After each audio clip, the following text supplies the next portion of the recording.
Hello everyone, welcome to Sanmargaha classes 25th question from Jamaican fragment. What lesson did the narrator learn from the boys? This is for 2 marks. ಇದು 2 ಮಾರ್ಕಿನ ಪ್ರಶ್ನೆ ಮಕ್ಕಳೇ. So narrator ಇಲ್ಲಿ ಏನು ಒಂದು ಪಾಠವನ್ನ ಇಬ್ಬರು ಮಕ್ಕಳಿಂದ ಕಲಿತರು ಅಂತ ಕೇಳಿದ್ದಾರೆ. Okay. The narrator realized that the children do not think about race or color the way adults think. ಅಲ್ವಾ? ಸೊ ಮಕ್ಕಳು ಯಾವಾಗಲೂ ಮಕ್ಕಳೇನೆ ಅಲ್ವಾ?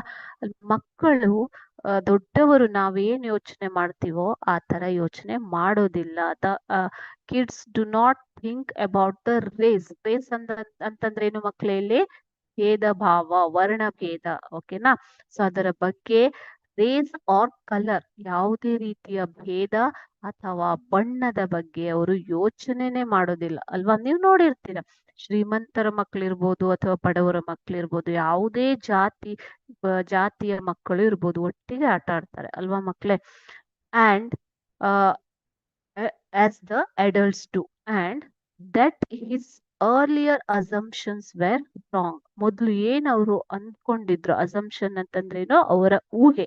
ಅವ್ರು ಏನು ಊಹೆ ಮಾಡ್ಕೊಂಡಿದ್ರೋ ಆ ಊಹೆ ತಪ್ಪಾಗಿದೆ ಅಂತ ಅವರು ಏನ್ ಮಾಡ್ತಾರೆ ಮಕ್ಕಳೇ? ಯೋಚನೆ ಮಾಡ್ತಾ ಇದ್ದಾರೆ. ಓಕೆನಾ? So the narrator realised that the children do not think about race or color the way the adults do. ಹೇಗೆ ನಾವ್ ಯೋಚನೆ ಮಾಡ್ತೀವೋ ಅಡಲ್ಟ್ಸ್ ಆಗಿ, ಮಕ್ಕಳು ಆ ತರ ಯೋಚನೆ ಮಾಡೋದಿಲ್ಲ ಅಂತ ಅವರು ಗೊತ್ತಾಗತ್ತೆ, ಅವ್ರಿಗೆ ರಿಯಲೈಸ್ ಆಗತ್ತೆ. Okay. So that is their assumptions were wrong. ಆ ಮೊದ್ಲು ಏನ್ ಅಸಂಪ್ಷನ್ ಮಾಡ್ಕೊಂಡಿದ್ದೆ, ಊಹೆ ಮಾಡ್ಕೊಂಡಿದ್ದೆ, ಅದು ತಪ್ಪು ಅನ್ನೋದು ಅವರಿಗೆ ಗೊತ್ತಾಗತ್ತೆ. How did he realise? When he saw the next day their roles got exchanged, then he realized that nothing is there in the minds of the children. They were just playing. Okay. Thank you.